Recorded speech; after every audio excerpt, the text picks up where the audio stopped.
Olá, meu amigo, minha amiga, bem-vindos ao Portal do José. Hoje recebendo mais uma pessoa ilustre. Eu estou aqui com o deputado federal pelo Rio de Janeiro, pelo Partido Novo, o deputado Paulo Ganimi. E ele vai falar com a gente aqui sobre diversas coisas. E eu, em primeiro lugar, eu queria conversar aqui com o deputado. Deputado, como é que está sendo essa tua experiência de primeiro mandato na Câmara? Experiência bem legal. Primeiro, obrigado aqui por me receber. É um prazer estar aqui com você. Eu acho que tem um canal aí que bomba na internet, né? É sempre bom estar falando com muita gente e gente que não necessariamente me conhece. Então, nunca fui candidato, nunca fui político, primeira vez, como você falou, né? E eu acho que é uma experiência muito boa. É um mix de sentimentos. Tem dias que você fica ali, que você fica, caramba, como é que isso aqui anda? Como é que o Brasil ele é decidido dessa forma? Tem dias que você sai dali muito frustrado, seja porque a gente passa horas no plenário e não vota nada, seja porque algumas decisões muito importantes para a vida de milhões de brasileiros são tomadas, às vezes, numa sala de reunião em que o debate não é técnico, é um debate extremamente político. E tem vezes também que você sai dali muito feliz pela realização daquilo que a gente pode fazer pelo Brasil, né? Ali a gente tem uma capacidade, o que falta é tempo, porque tema, coisas para fazer, para melhorar a vida dos brasileiros tem muito. Então é muito realizador também. Bom, por que eu cheguei até o deputado Paulo Ganimi? Nós fizemos um vídeo que vocês acompanharam, onde a deputada Jandira Fegali, ela apresentou diversas críticas à proposta de Paulo Guedes para a Previdência, e eu saí garimpando, atendendo a muitas solicitações, algum parlamentar que tivesse pontos de vistas que fossem diferentes dos que estão sendo apresentados lá. E aí, gente, o trabalho foi árduo.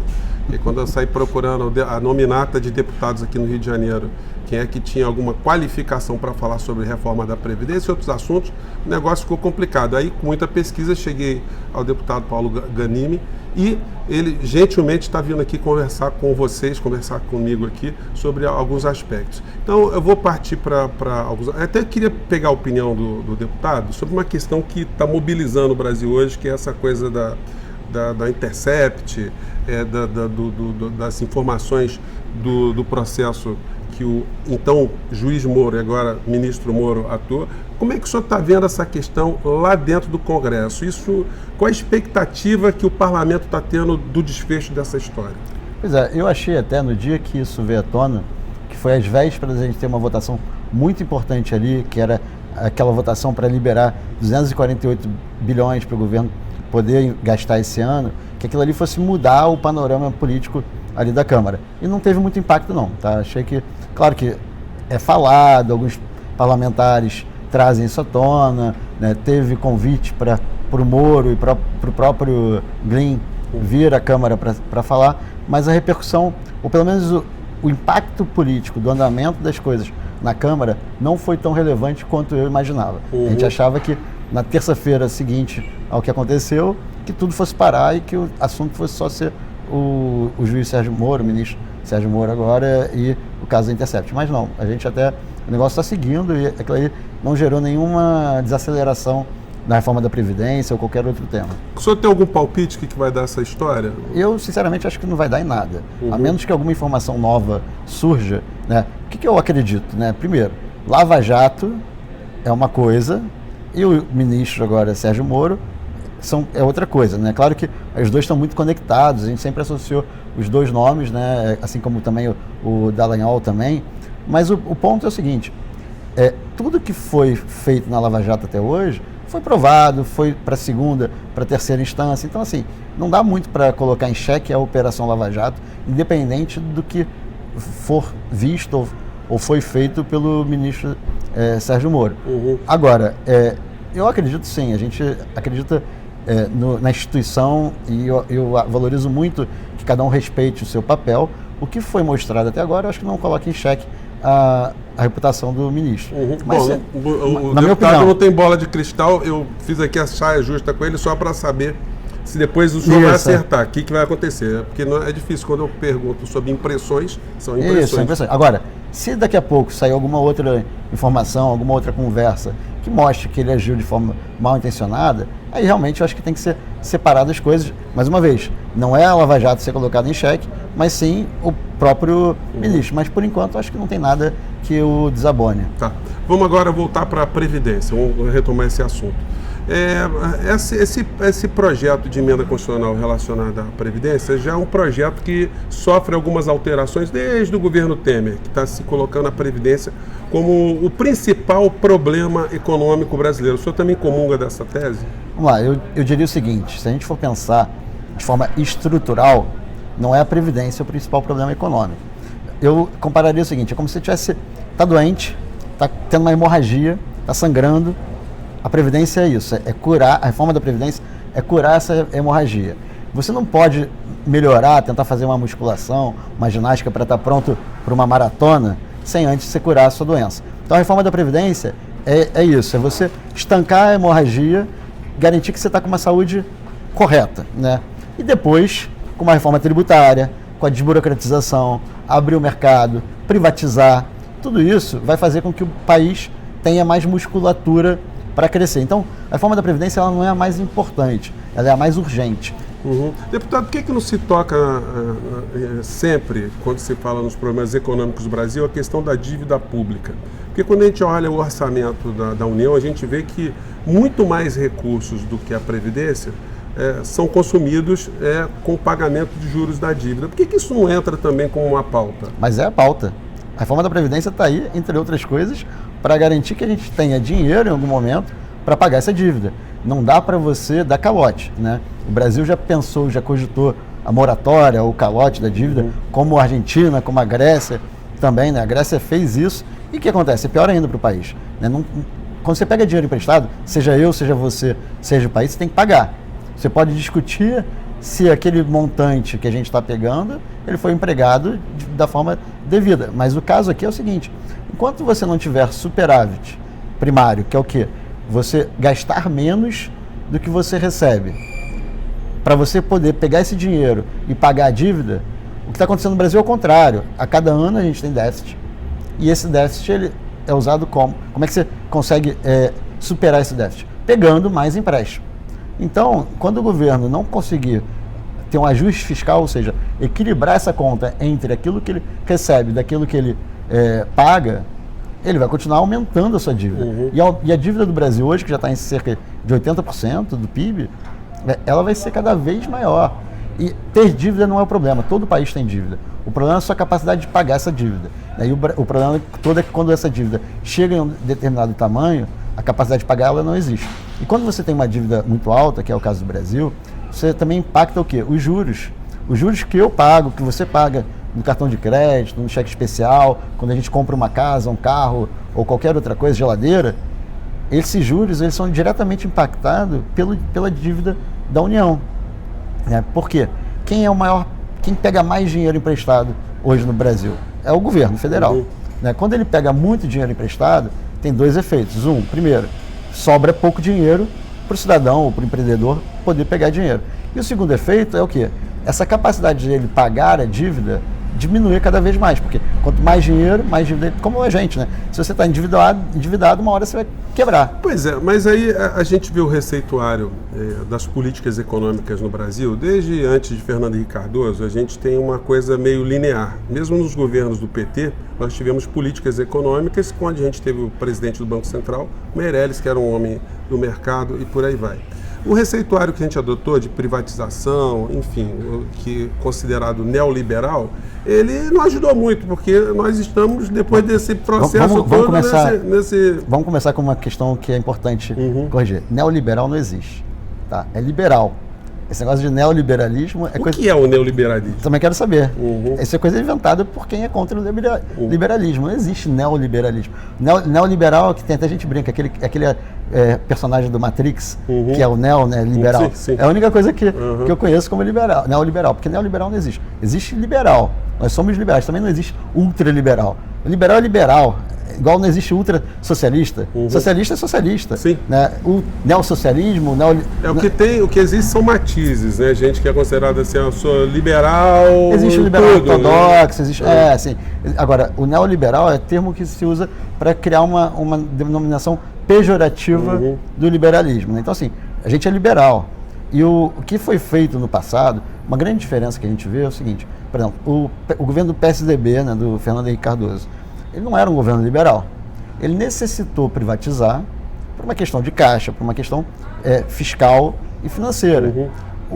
A privatização, quando ela é bem feita, primeiro, você traz recursos para o governo, né? É claro que se você usar esse recurso para financiar o seu caixa, suas despesas correntes, o que acontece? Uma hora você vai acabar com esse dinheiro e você usou todo esse dinheiro para quê? Para aumentar a sua operação, sua atividade. Quando esse dinheiro acaba, você não consegue pagar. Aconteceu isso aqui no estado do Rio de Janeiro com petróleo.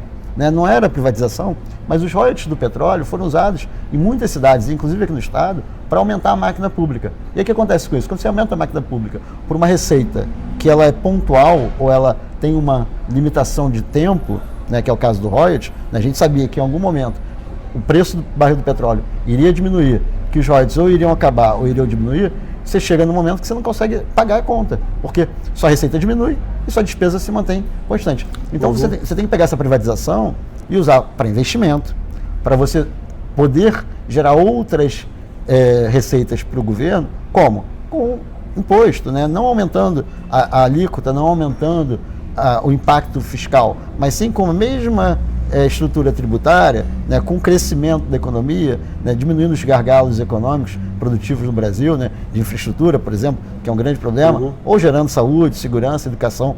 E educação é fundamental para a gente melhorar a economia do país, pouco se fala, mas é um dos gargalos que a gente tem. Então, se você faz isso e pega esse dinheiro, investe de forma correta, você faz com que a economia cresça. E você garante que o governo não está gastando dinheiro, que é o caso hoje, com muitas estatais que a gente tem, que são deficitárias, a maioria, na verdade, e o Brasil é o pagador de imposto, nós temos que subsidiar essas estatais. O senhor também comunga da tese do ministro Paulo Guedes que tudo que for estatal tem que ser privatizado? Uma privatização radical, ele usou até a expressão outro dia de vender até a cadeira que o presidente da República senta. Não, a gente defende que o governo tem que ter empresa, né? Saúde, segurança, né? Segurança principalmente, né? Não dá para terceirizar a segurança. O máximo que você pode terceirizar ainda é alguma coisa de presídio, né? Dá para fazer uma parceria e tudo mais. Agora, segurança não dá para privatizar. Saúde e educação, você tem que ter a garantia e o Estado tem que garantir isso. Né? Mas não Aliás, a Constituição preconiza essa garantia. Agora, não necessariamente é o Estado que vai gerir. Né? A gente tem já casos, né, as próprias OS e tudo mais, que você tem a iniciativa privada prestando um serviço público. Né? Isso é importante também. E a gente consegue, com isso, trazer investimento da iniciativa privada. Vou dar um exemplo agora, um tema que estava bastante em voga nessas últimas semanas, deu uma esfriada, mas vai voltar com força, acho que na semana que vem, talvez, né, ou na outra, ou depois do recesso, saneamento básico. Saneamento básico no Brasil é uma vergonha. O nosso estado, então, é uma vergonha. A quantidade de pessoas que não têm acesso à água potável, mas pior ainda, que não têm acesso a esgoto, é absurdo. E a gente tem um modelo exclusivamente estatal na cidade do Rio, né, e boa parte do estado do Rio, em que não dá certo. Não, mas a água é um direito básico. Gente, é um direito básico, ninguém está discutindo isso. Agora, você não precisa ser o Estado ele tem que ser o garantidor. Ele não necessariamente precisa ser ele que vai prestar o serviço. Isso vale para a segurança, para a saúde também e para a educação. Bom, eu quero voltar à Previdência, mas eu não posso deixar de entrar numa área que eu sei que o senhor manja, que é a área de petróleo. O senhor trabalhou em empresas de petróleo, né? Pouco tempo, mas pouco tempo, né? E o que está se preconizando agora no governo Bolsonaro também é a privatização de empresas de gás, distribuição de gás e das empresas de petróleo também. Só que a gente estudando o assunto, a gente vê que grandes empresas de petróleo no mundo são estatais. Inclusive algumas estatais estão querendo pegar um naco dessa riqueza nacional. Como é que o senhor vê essa questão? Mais uma vez, para mim, o governo não tem que ter empresa nenhuma. Tá?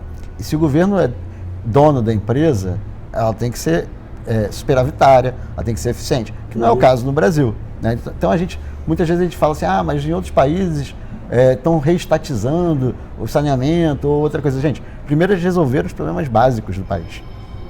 E a gente não resolveu isso ainda. Então, acho que o Brasil tem que garantir que a gente está empregando não só nosso dinheiro, mas também nossa capacidade, nosso esforço para aquilo que gera dinheiro. E tem que lembrar sempre que o governo, ele continua sócio de toda empresa. Se você tem uma empresa, o governo é seu sócio. Ele pega todo mês um NACO... Aliás, aqui, minha empresa, eu tenho 3 sócios, plano federal, estadual e municipal. Exatamente, isso aí. Então, assim, sem falar, às vezes, quando não tem o poder alternativo, né? Aqui a gente não tem isso. Então, assim, esse é um grande problema que a gente tem no Brasil. Né? Quando você privatiza ou desestatiza, porque não necessariamente a solução é privatizar. A diferença entre privatizar é que você está vendendo o ativo. Quando você dá a concessão, o ativo continua sendo do governo, né, da União, ou do governo do município ou do estado, e você está só dando o direito a explorar aquele ativo. É o que geralmente acontece com parques, né, com zoológico, até mesmo com concessões de estrada. Né? O ativo, ele é do governo. Quer dizer, mas com relação às riquezas nacionais, o senhor acha que dá para entregar, por exemplo, petróleo, distribuição? É riqueza de quem? Bom, na verdade, ela foi usada para os corruptos nos últimos anos. Né?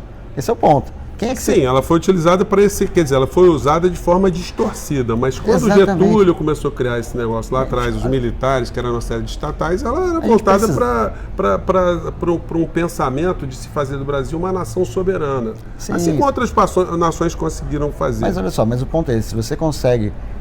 Primeira coisa, essa questão de soberania nacional, ela é garantida no momento que você tiver uma crise, uma guerra, um estado de recessão.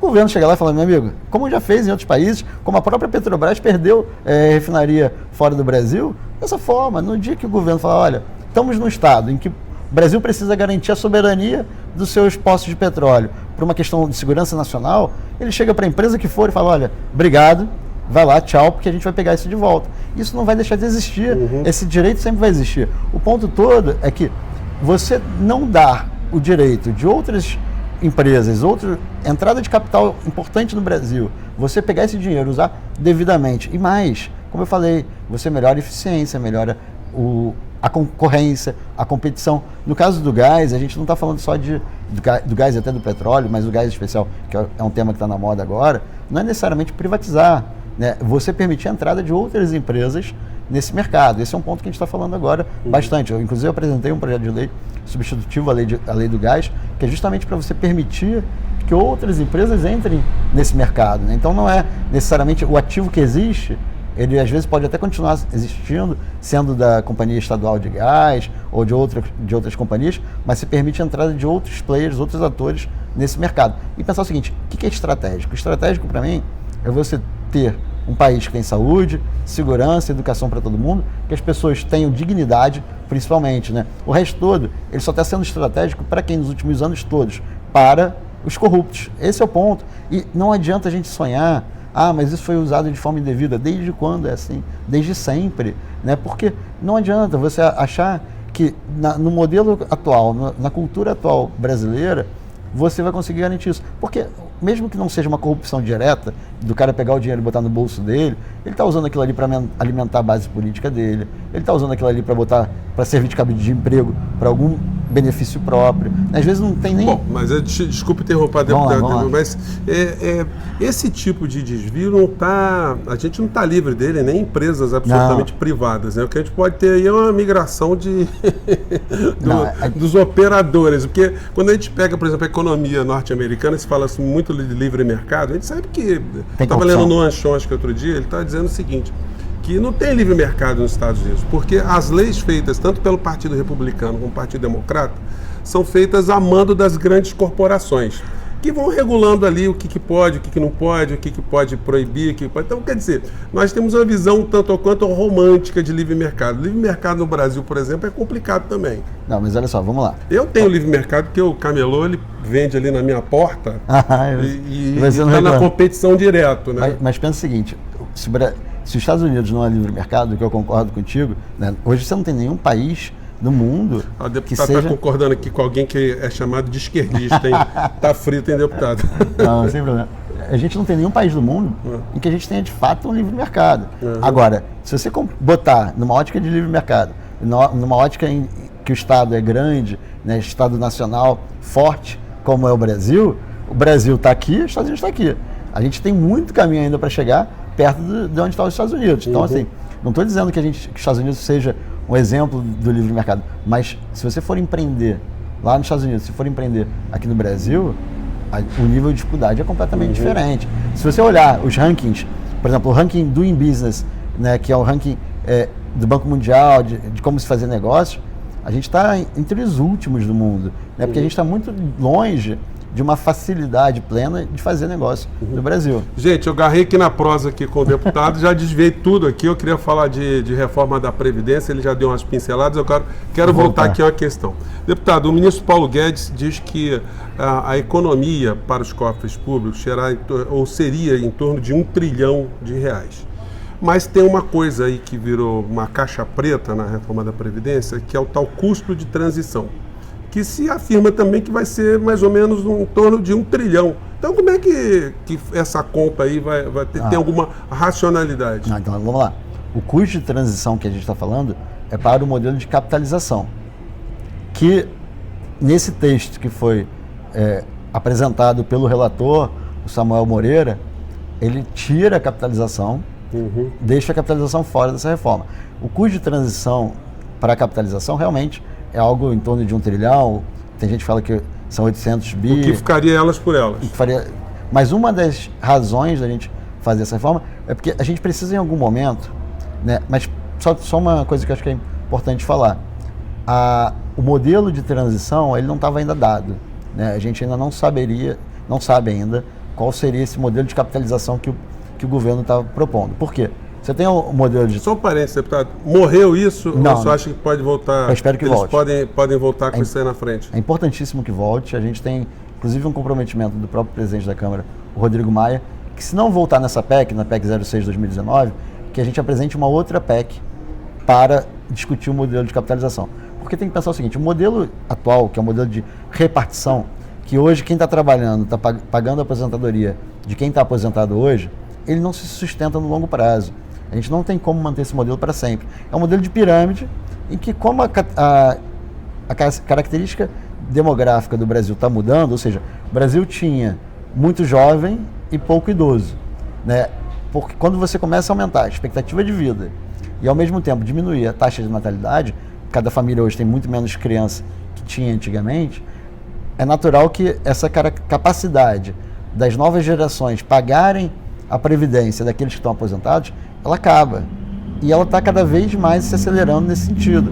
O Brasil está mudando, indo nessa direção muito mais rápido, né? O Brasil se urbanizou muito mais rápido que os países europeus, os Estados Unidos. Demorou a acontecer isso, né? O Brasil teve uma urbanização tardia, mas quando aconteceu foi muito rápido, né? Então, com isso, com a urbanização, é natural também que aconteça o quê? Que as pessoas tenham menos filhos, né?